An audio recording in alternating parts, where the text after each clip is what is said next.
Que a língua portuguesa é complexa, eu acho que isso não é novidade para mais ninguém, né?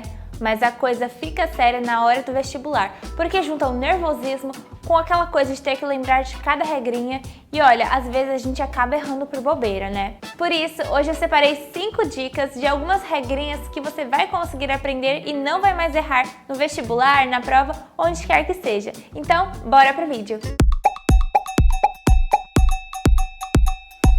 E olha, eu acho que nada mais justo do que a gente começar falando de um dos erros mais comuns que a galera faz por aí, que é a diferença entre onde e aonde. Bom, onde diz respeito a um lugar físico, sabe? A permanência de algo ou alguém em algum lugar. Então, por exemplo, onde você nasceu? Já aonde é um pouquinho diferente, ele dá a ideia de movimento, então geralmente é utilizado para falar de ações futuras, aonde você vai, entendeu a diferença? Outra dúvida que também é super comum entre a galera é o uso da crase, então já anote a diquinha e leve para a vida. Não se usa crase em palavras que antecedem termos masculinos. E como isso funciona na prática? Vamos imaginar a seguinte frase: graças a ele cheguei cedo na aula. Ele é uma palavra masculina, certo? Então o a não vai ter a crase. Ficou mais fácil? Basicamente, a crase é a junção entre a preposição a e o artigo definido a. Entendeu mais ou menos? E olha, tem um macete que é muito legal e com certeza vai te ajudar bastante na hora de tirar a dúvida se tem crase ou não. Esse macete é o seguinte: você vai aplicar a frase vou a, volto da, crase a. Então, por exemplo, vou à escola, volto da escola, então tem crase. Aí também tem a outra versão, né? Vou a, volto de, crase pra quê? Então, você vai conseguir medir qual palavra vai ter crase ou não a partir desse joguinho entre as palavras. E agora a gente vai entrar na dúvida que é campeã entre a galera, que é o uso dos porquês.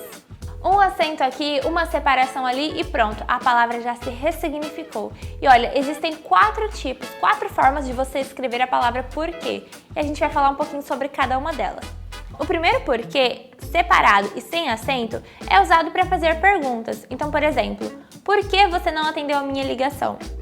O segundo porquê, que é separado e com acento, geralmente é utilizado no final das frases interrogativas, ou seja, eu te liguei e você não atendeu, mas por quê? Usamos o porquê junto e sem acento quando nós vamos explicar algo. Então, por exemplo, não te atendi porque não escutei o telefone tocando. E por fim, porquê junto e com acento é usado como substantivo. E lá vai outra dica: esse quarto porquê, ele sempre vai aparecer acompanhado de um artigo. Então, por exemplo, eu não entendo o porquê da sua indignação. Partindo para a próxima dica, agora a gente vai entender a diferença entre mas e mais. Bom, para começar, mas tem um sentido de oposição e o mesmo significado que porém, contudo. Agora a palavra mais se refere à quantidade, à soma. Então, por exemplo, eu preciso de mais informações. Ficou clara a diferença? A próxima e última dica diz respeito à diferença entre a com H e a.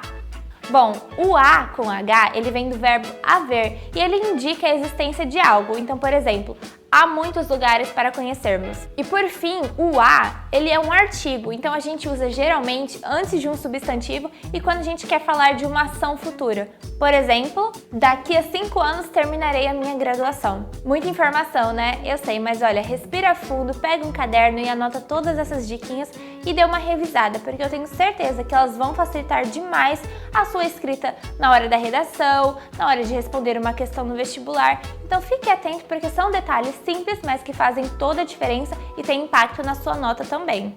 Aproveite para curtir o vídeo, se inscrever no canal, deixar o like, tudo aquilo que você já sabe, né? E eu te vejo no próximo episódio do Hoje Daí. Tchau!